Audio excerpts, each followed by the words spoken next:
जो ब्रांचीन amino acid है, ब्रांचीन amino acid में हमारे पास 3 आते हैं। एक आता है ल्यूसीन, एक आता है आइसोल्यूसीन और एक आता है विलाइन। आइसोल्यूसीन और विलाइन दोनों के दोनों सक्सिनाइल को ए बनाते हैं, ठीक है। जबकि ल्यूसीन जो है वो हमारे पास एसिटो एसीटेट बनाता है, ठीक है, या फिर एसिटाइल को ए बनाएगा। अब यहाँ पर जो है वो ब्रांचीन अमीनो एसिड्स की अगर हम बात करें तो इसमें सबसे पहली चीज़ क्या होगी, सबसे पहली चीज़ ये होती है ट्रांसअमाइनेशन। तो सबसे पहले ट्रांसअमाइनेशन करवाएंगे। ट्रांसअमाइनेशन के लिए क्या चीज़ इस्तेमाल की जाती है, ट्रांसअमाइनेशन के लिए अमीनो ट्रांसफरेज इस्तेमाल किया जाता है। इसमें जो है वो विटामिन B6 जो है वो ज़रूरी होता है, ठीक है। इसकी ट्रांसअमाइनेशन के लिए जो चीज़ ज़रूरी होगी वो है विटामिन B6 पायरोडॉक्सिल ज़रूरी होगा। ये ट्रांसअमाइनेशन कहाँ पर हो रही होती है, ये सारा पूरा स्टेप जो होगा वो स्केलेटल मसल में होगा, ठीक। ये सारा स्केलेटल मसल में होगा। उसके बाद यहाँ पर जब ट्रांसअमाइनेशन हो जाएगी तो उसके बाद यहाँ पर अल्फ़ा कीटो आइसो कैप्रोइक एसिड, कीटो वैलेरिक एसिड, अल्फ़ा कीटो बीटा मिथाइल वैलेरिक एसिड ये फॉर्म हो जाएगा, ठीक।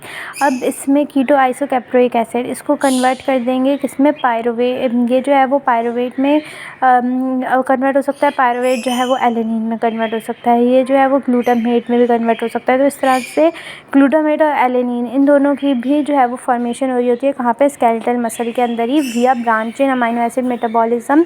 और उसके बाद फिर जो है वो कैटाबॉलिज्म, क्योंकि इसको ब्रेक डाउन किया था ना कैटाबॉलिज्म के थ्रू, और उसके बाद ये ब्लड में पास हो जाता है। अब इसकी ट्रांसअमाइनेशन के बाद क्या होती है, oxidative deamination, oxidative decarboxylation. Oxidative decarboxylation के अंदर क्या इस्तेमाल होता है, यहाँ पर अमीनो एसिड था, इसको कीटो एसिड में इस्तेमाल कन्वर्ट कर दिया तो अल्फा कीटो डिहाइड्रोजनेज जो है वो इस्तेमाल होगा। डिहाइड्रोजनेज जो है वो उसकी ऑक्सीडेटिव डीकार्बोक्सिलेशन करवा देगा। अगर ये एंजाइम प्रेजेंट ना हो तो मेपल सिरप यूरिन डिजीज़ हो जाती है। अगर ये एंजाइम नहीं होगा प्रेजेंट तो क्या होगा, तो मेपल सिरप यूरिन डिजीज़ हो जाती है। Maple syrup urine disease is the deficiency of the branch chain alpha keto acid dehydrogenase और level of branch chain alpha amino acids and their keto analogues जो है वो एलिवेट हो जाएंगे और न्यूरोलॉजिक प्रॉब्लम जो है वो कॉमन हो जाएगी। Disease has high mortality rate. Treatment includes a restricted dietary take of the branched amino acids का, ठीक। तो इसके अंदर जो है वो मेपल सिरप यूरिन डिजीज़ में क्या होगा, इसमें जो है वो हमारे पास वो जो आएगा ये है मेपल सिरप यूरिन डिजीज़ की अलग से बन जाएगी। अभी यह है कि ब्रांचीन अमीनो एसिड्स की डिग्रेडेशन थी, तो ऑक्सीडेटिव डीअमाइनेशन डीकार्बोक्सिलेशन के बाद क्या होगा, ये स्टेप सिमिलर है जैसे कि जहाँ पर हमने एसिटो पायरुवेट से जो है वो एसिटाइल को जो है वो किया था ना सिंथेसाइज, तो उसी के सिमिलर है कि यहाँ पर भी जो है हम लोग कोई सिंथेसाइज कर रहे हैं। तो इसमें कीटो एसिड कैप्रोइक एसिड था तो उससे वेलेराइल को, इससे बुटाइल को, इससे अल्फा मिथाइल बुटाइल को, ये सब फॉर्म हो गया। फिर एफिडी लिंक्ड जो है वो डिहाइड्रोजनेशन होती हैं। FAD linked dehydrogenation is similar to the beta oxidation of fatty acid. इसमें एफिडी लिंक्ड डिहाइड्रोजनेशंस क्या होंगी, इससे जो है वो हमारे पास ये दोनों जो है वो क्या बना लेंगे, ये दोनों जो है वो सक्सिनाइल को बनाएंगे और ये जो है वो बनाएगा एसिटो एसीटेट या फिर एसिटाइल को, ठीक है, क्योंकि बीटा मिथाइल क्रोटोनाइल को, बीटा मिथाइल ग्लूटाकोनाइल को और HMG को, और इससे आगे बन जाएगा। अब एक इसमें से ऐसा है जो कि दोनों बनाता है, तो हमारे पास जो आइसोल्यूसिन था, ठीक है, वो है कीटोजेनिक भी ग्लूकोजेनिक भी, तो इसने एसिटाइल को भी दिया और इसने सक्सिनाइल को भी दिया, ठीक है।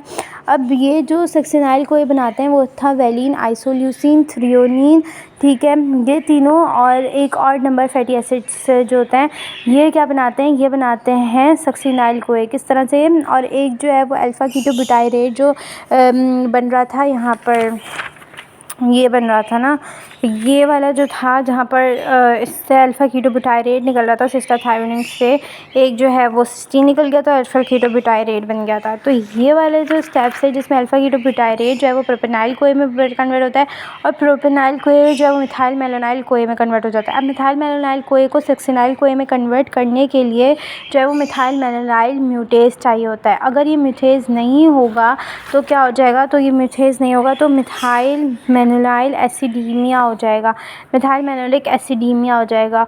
और ये मिथाइल मेलोनिक एसिडीमिया जो है इसमें क्या होगा, इसके अंदर जो है वो मिथाइल मेलोनाइल कोए जो है वो हमारी बॉडी में क्या होने लग जाएंगे, एक्यूमुलेट होने लग जाएंगे। इस रिएक्शन को कौन करवाता है, फैसिलिटेट करवाता है विटामिन B12 जो होता है वो इस रिएक्शन को जो है वो फैसिलिटेट करवाता है और उसको जो है कन्वर्ट करवाता है किसमें, सक्सिनाइल कोए में। अब विटामिन B12 ये काम कैसे करता है, तो एक तो ये फोलिक एसिड मैकेनिज़्म हो गया, एक विटामिन B12 वो वाला आ गया। वो दोनों कैसे करेंगे, तो विटामिन B12 जो होता है ये दो चीज़ों में काम आता है और इसकी डेफिशिएंसी से पर्नीशियस एनीमिया हो जाता है। अब क्यों होता है, तो विटामिन B12 जो होता है ना, हमारे पास ये दो काम करवाएगा। एक तो इसका काम ये होता है कि वही मिथाइल वेनिलाइल जो मिथाइल वेनिलाइल के कोएंजाइम होता है, ठीक है, इसका जो है वो क्या होता है, इसके साथ कोएंजाइम होता है, और अगर इसकी डेफिशिएंसी होगी तो ये क्या होगा, तो ये जो आइसोल्यूसिन या वेलिन और threonine of non fatty acid यानी कि odd chain fatty acid chains के अंदर ऑड नंबर्स जो होते हैं उसकी जो है वो सिंथेसाइज करवाते होते हैं। तो इसकी डेफिशिएंसी की वजह से ये मिथाइल वेनिलाइल एसिडीमिया हो जाएगा। और दूसरा काम ये करवाएगा, दूसरा काम ये था कि जो होमोसिस्टीन थी उसकी रिमिथाइलेशन करवा के उसको क्या कर रहा था, मिथियोनीन बना रहा था, और उसकी रिमिथाइलेशन करवा के मिथियोनीन बना था। तो उसकी रिमिथाइलेशन के लिए एक तो उसके लिए चाहिए था N5 मिथाइल टेट्राहाइड्रोफोलेट चाहिए था, और उसके साथ साथ जो है वो चाहिए था ये भी चाहिए था विटामिन B12 मिथाइल कोबालमिन भी चाहिए था। तो इसके थ्रू फिर मिथियोनीन बना था। अब अगर इसमें या तो N5 मिथाइल टेट्राहाइड्रोफोलेट की जो है वो हो जाए कमी, यानी कि फोलिक एसिड की कमी हो जाए, या कोबालमिन की कमी हो जाए, तो मिथियोनीन सिंथेसाइज नहीं हो पाएगा।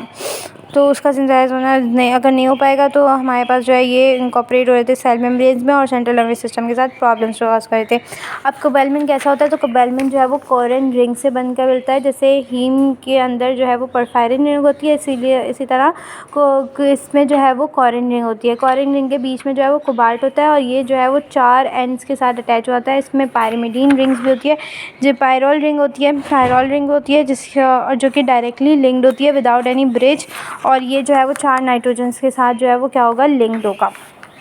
तो कोबालमिन जो है ये हमारे पास बैक्टीरिया सिंथेसाइज करता है, ठीक है, इंटेस्टाइनल बैक्टीरिया, जो भी बैक्टीरिया वो सिंथेसाइज करें, प्लांट्स में नहीं मिलेगा। ये फोलेट ट्रैप हाइपोथेसिस क्या होता है, फोलेट ट्रैप हाइपोथेसिस के अंदर ये आता है कि ये वाला जो स्टेप था, जो अब फोलिक एसिड क्या आता है, फिर फोलेट ट्रैप हाइड्रोलाइसिस आएगा।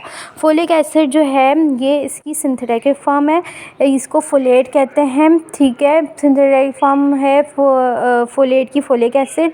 ये 1 कार्बन मेटाबॉलिज्म में इस्तेमाल होता है। 1 कार्बन मेटाबॉलिज्म क्या कि ये ट्रांसफ़र कर रहा होता है मिथाइल ग्रुप्स को। अब एक कार्बन फ्रेगमेंट से कहाँ से, इसके डोनर कौन कौन से थे, तो सीरीन था, ग्लाइसिन था और हिस्टिडीन था। हमने पढ़ा था कि हिस्टिडीन जो है वो कैसे डोनर है, तो ये बना रहा था फॉर्मिनोग्लूटामेट बना रहा था ना, फॉर इम्यूनोग्लूटामेट, तो फॉर्मिन ग्रुप इसको ट्रांसफ़र करा था। तो ये इस तरह से जो है वो 1 कार्बन फ्रेगमेंट्स को जो है वो रिसीव कर रहा होता है from the donor serine, glycine और हिस्टिडीन, और इसको इंकॉर्पोरेट करा होता है प्यूरिन और पायरिमिडीन्स के अंदर। अब ये किस तरह से बना, तो हमारे पास ये बनेगा ये वाले मैकेनिज़्म से। इसमें क्या होता है, इसमें डाइट से हमने फोलिक एसिड लिया, इस फोलिक एसिड की जो है वो क्या होती है, डाइहाइड्रोक्सीफोलेट रिडक्टेज होता है, उसकी रिडक्शन हो जाएगी NADP की प्रेजेंस में। तो ये डाइहाइड्रोफोलेट रिडक्टेज जो है वो इसकी रिडक्शन करवाएगा। रिडक्शन कितनी मरतबा होगी, 2 मरतबा। 2 मरतबा रिडक्शन से जो है वो टेट्राहाइड्रोफोलेट बनेगा। टेट्राहाइड्रोफोलेट की जो फॉर्म होती है वो होती है एज N5 मिथाइल टेट्राहाइड्रोफोलेट, ये बेसिक फॉर्म होती है, ठीक है। पहले ये बनेगा। अब अगर इसको बन गया, ठीक, इसके बनने के बाद क्या होगा, अब ये किस में कन्वर्ट होता है, मिथ्योनिन सिंथेसिस करवाता है फ्रॉम होमोसिस्टीन। जब इसकी मिथ्योनिन सिंथेसिस होती है फ्रॉम द होमोसिस्टीन, तो ये कन्वर्ट हो जाता है किसमें, फिर से इसमें। अब जो बनेगी फॉर्म वो ये वाली फॉर्म बनेगी, और फिर जो बनेगी फॉर्म वो ये वाली फॉर्म बनेगी। तो पहले जो है वो ये वाली फॉर्म बनेगी, इसके बाद हमारे पास अगर कोबालमिन की कमी होगी, तो मिथ्योनिन जो है वो होमोसिस्टीन जो है वो मिथ्योनिन में कन्वर्ट नहीं हो सकेगा। जब होमोसिस्टीन मिथ्योनिन में कन्वर्ट नहीं हो सकेगा तो ये N5 मिथाइल टेट्राहाइड्रोफोलेट इसमें कन्वर्ट नहीं हो सकेगी, और इसका जो है वो फोलेट ट्रैप हो जाएगा। सारी की सारी फोलेट जो है वो इस फॉर्म में रह जाएगी, और इसकी वजह से जो हमारे पास प्यूरिन्स और पायरिमिडीन्स बनने थे वो बन नहीं पा रहे होंगे। जब प्यूरिन्स और पायरिमिडीन्स बन नहीं पा रहे होंगे तो DNA एन्कोडिंग नहीं हो पा रही होगी। DNA एन्कोडिंग नहीं हो पाएगी तो क्या होगा, तो हमारे पास जो है वो ये हो जाएगा, इसको कहते हैं पर्नीशियस एनीमिया हो जाएगा, ठीक है। पर्नीशियस एनीमिया हो जाएगा इसकी वजह से, क्योंकि पर्नीशियस एनीमिया तो उसकी अब्जॉर्प्शन नहीं हो पा रही होगी, लेकिन यहाँ पर जो है वो क्या हो रहा है, इसकी इसकी अब्जॉर्प्शन नहीं हो पाई, जो इसकी वजह से लिंक करिए कि ये फोलेट ट्रैप हो गया। ठीक है, इसमें फोलेट ट्रैप हो गया क्योंकि इसकी जो है वो एब्जॉर्प्शन नहीं हो पा रही, होमोसिस्टीन सिस्टीन में कन्वर्ट नहीं हो पा रहा। अब टेट्राहाइड्रोफोलेट की जो है वो 3 फॉर्म्स थी, एक है N10 मिथाइल फोलेट, एक है N5N10 और एक है सिर्फ N5। N10 जो है वो प्यूरिन पैरामिडीन्स बना रही होती है। N5N10 जो है वो थायमिडीन मोनोफॉस्फेट की सिंथेसिस भी कर रही होती है, साथ साथ जो है वो सीरीन को भी बना रही होती है फ्रॉम द ग्लाइसिन। ठीक है, ये दोनों इंटरकन्वर्टेबल फॉर्म है, ग्लाइसिन सीरीन में भी हो सकती है, सीरीन ग्लाइसिन में भी जा सकती है। और फिर हमारे पास N5 मिथाइल फोलेट हो गया, जिसकी जो है फंक्शन हो गया। अब क्या है, अब है कि इसको हमारे पास अगर इसकी विटामिन B12 जो होती है, ये क्या है, ये सिग्निफिकेंटली स्टोर्ड होता है बॉडी में 2 से 5 ग्राम। ठीक है, और यहाँ पर जो है वो इसको अगर विटामिन B12 की कमी है तो इसको किस तरह से टेस्ट किया जाएगा, तो शिलिंग टेस्ट होता है। शिलिंग टेस्ट क्या देखता है, शिलिंग टेस्ट जो है वो मिथाइल मैलोनिक को देखता है, मिथाइल मैलोनिक एसिड को देता है बॉडी में। क्यों मिथाइल मैलोनिक एसिड को देता है, क्योंकि मिथाइल मैलोनिक एसिड को सक्सिनाइल CoA में कन्वर्ट करने के लिए वी नीड विटामिन B12। अगर विटामिन B12 की कमी होगी तो मिथाइल मैलोनिक एसिड हमारी बॉडी में जो है वो एक्यूमुलेट हो जाएगा, और ये जो है वो शिलिंग टेस्ट के थ्रू डिटरमाइन होगा। अब पर्नीशियस एनीमिया क्या होता है, पर्नीशियस एनीमिया में शो करता है उसकी अब्जॉर्प्शन को। अब्जॉर्प्शन कहाँ पे होती है, एसिडिक एनवायरनमेंट यानी कि स्टमक के अंदर होगी। स्टमक में उसकी अब्जॉर्प्शन हुई और ये जो है वो फ्री जो है वो B12 जाएगी कहाँ से, किसके साथ जाके कंबाइन हो जाएंगे, आर प्रोटीन्स के साथ कंबाइन हो जाएंगे। इन आर प्रोटीन्स को जो है वो क्या एक और नाम होता है, इसको कहते हैं हेप्टोकोरिन। ठीक है, ये आर प्रोटीन्स को क्या कहते हैं, हम हेप्टोकोरिन कहते हैं। अब ये हेप्टोकोरिन इसको कहाँ पे लेकर जाएगा, इंटेस्टाइन में जाके इंट्रिंसिक फैक्टर जो है ना, इसके साथ ये कंबाइन हो जाएंगे, और इंट्रिंसिक फैक्टर के साथ कंबाइन होने के बाद ये फिर जो है वो इलियम के म्यूकोजा के अंदर चले जाएंगे, म्यूकोजल सेल ऑफ इलियम में चले जाएंगे, जहाँ पर हमारे पास जो है वो क्या प्रेजेंट होगा, क्यूबिलिन प्रेजेंट होगा। वहाँ से ये जाके अटैच होंगे, जब क्यूबिलिन से अटैच होंगे तो ये अपना जो है कोवैलेंट को जो है वो पास कर देंगे इनटू द म्यूकोजल सेल के अंदर, और जो कि वहाँ से फिर ब्लड में चला जाएगा, और ब्लड में फिर ट्रांसकोवैलेंट होते हैं जो कि इसको कहाँ पे ले जाएंगे, लिवर में ले जाएंगे और स्टोर कर देंगे। अब इसकी डेफिशिएंसी क्यों हो रही है, तो जब हमारे पास जो है वो गैस्ट्रिक प्रॉब्लम्स आती है, यानी कि गैस्ट्रिक पैराइटल सेल्स की ऑटोइम्यून डिस्ट्रक्शन हो रही है गैस्ट्रिक पैराइटल सेल्स की, हमारे पास जो है वो लो लेवल्स होंगे इसके, गैस्ट्रिक रिड्यूस सिक्रीशन होगी ना, गैस्ट्रिक सिक्रीशन एसिड की,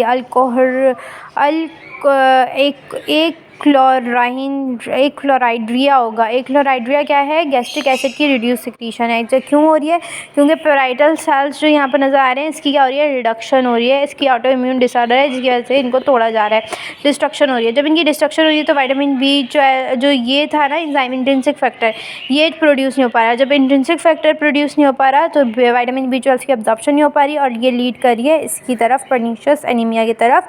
पर्नीशियस एनीमिया भी जो है वो एक टाइप का मेगालोब्लास्टिक एनीमिया ही है। उसके बाद यहाँ पे था कि फोलिक एसिड जो था, इसमें 3 कैटेगरीज़ हैं न्यूट्रिशनल एनीमिया, जो कि माइक्रोसाइटिक है, नॉर्मोसाइटिक है और मैक्रोसाइटिक है। माइक्रोसाइटिक एनीमिया जो है वो 3 चीज़ें कॉज करती है, एक तो आयरन डेफिशिएंसी, हीम प्रोडक्शन, ठीक है, दूसरा पायरिडॉक्सिन कैसे जो है वो प्रोड्यूस करे है, तो पायरिडॉक्सिन जो है वो हेल्प करता है किसमें, हीम सिंथेसिस में, और अगर ये नहीं होगा तो सिडोब्लास्टिक एनीमिया हो जाती है, which is also the type of this. और फिर हमारे पास जो है वो एक्सॉर्बिक एसिड आता है, एक्सॉर्बिक एसिड स्कर्वी के थ्रू यूज़ करिए। स्कर्वी में क्या था कि कोलेजन सिंथेसिस करवा रहा था। अब कोलेजन सिंथेसिस किस तरह से हो रही थी, हाइड्रोक्सिलेशन से हो रही थी, और प्रोटीन की और लाइसिन की। तो यहाँ पर ये रिड्यूसिंग एजेंट के तौर पे इस्तेमाल होता है। अगर विटामिन सी की कमी होगी तो इसकी हाइड्रोक्सिलेशन नहीं होगी, इसकी हाइड्रोक्सिलेशन नहीं होगी तो कोलेजन की सिंथेसिस नहीं होगी, कोलेजन की सिंथेसिस नहीं होगी तो ये माइक्रोसाइटिक एनीमिया बना देगा।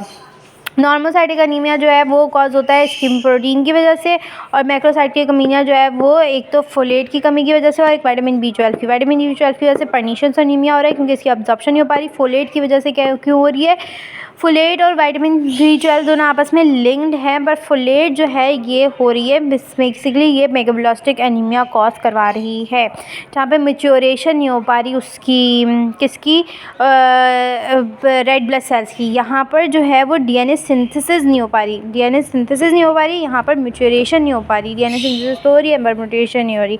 अब माइक्रोसाइटिक एनीमिया लेस देन 80 के ऊपर होता है, ये 80 से 100 होता है, ये ग्रेटर देन 100 होगा। इसके अंदर फोलिक एसिड सारा पढ़ लिया कि किस तरह से बनता है। अब ये होता है डायहाइड्रोफोलेट रिडक्टेस, ये किस तरह से जो है वो इनहिबिट हो जाता है। ये मीथोट्रेक्सेट जो है वो इसको क्या कर देता है, इनहिबिट कर देता है। और ये मीथोट्रेक्सेट हेल्प करता है ट्रीट करने में रूमेटॉइड आर्थराइटिस को, नियोप्लास्टिक डिजीज़ को और सोरायसिस को। सोरायसिस को किस तरह से ट्रीट करता है ये जो है वो इस तरह से ट्रीट करेगा कि ये सारे सेल जो है वो डीएनए के बनाने के काम आते हैं ना, प्यूरिन पाइरीमिडीन बनाते हैं। तो अगर हमारे पास प्यूरिन पाइरीमिडीन नहीं बनेंगे तो जो एबनॉर्मल सेल्स बन रहे थे वो एबनॉर्मल सेल्स बनना ख़त्म हो जाएंगे। जब एबनॉर्मल सेल्स ख़त्म हो जाएंगे बनना तो ये ट्रीट कर देगा इस तरह से रूमेटॉइड आर्थराइटिस, नियोप्लास्टिक को और इसको। अब यहाँ पर ये पूरा हो गया कि किस तरह से क्या क्या चीज़ें बनेंगी। और फिर जो है वो फोलिक एसिड हमें क्यों चाहिए होता है ड्यूरिंग प्रेगनेंसी, तो ज़रूरी होता है क्योंकि न्यूरल ट्यूब के क्लोजर के लिए अगर नहीं होगा तो एनसेफेलिस होगा, एनसेफेली हो जाएगा, और या तो फिर जो हो जाएगी क्या कहते हैं स्पाइना बाइफिडा, तो इसलिए चाहिए होता है। और 0.4 मिलीग्राम रोज़ कंज्यूम करते हैं, यानी कि 400 माइक्रोग्राम पर डे जो है वो हर एक को जो है वो कंज्यूम करना चाहिए। और इसमें जो है मैग्लोब्लास्टिक एनीमिया हो रहा था, जिसके अंदर क्या हो रहा था, जिसके अंदर हाइपर सेगमेंटेड न्यूट्रोफिल्स हैं और हमारे पास जो है वो उसकी मैच्योरेशन नहीं हो पा रही। वो डिवाइड कैसे करें, वो बढ़ते जा रहे हैं साइज़ में, क्योंकि क्योंकि जो है वो यहाँ पर इसकी फोलिक एसिड की कमी थी, इसकी वजह से हो रहा है ऐसा।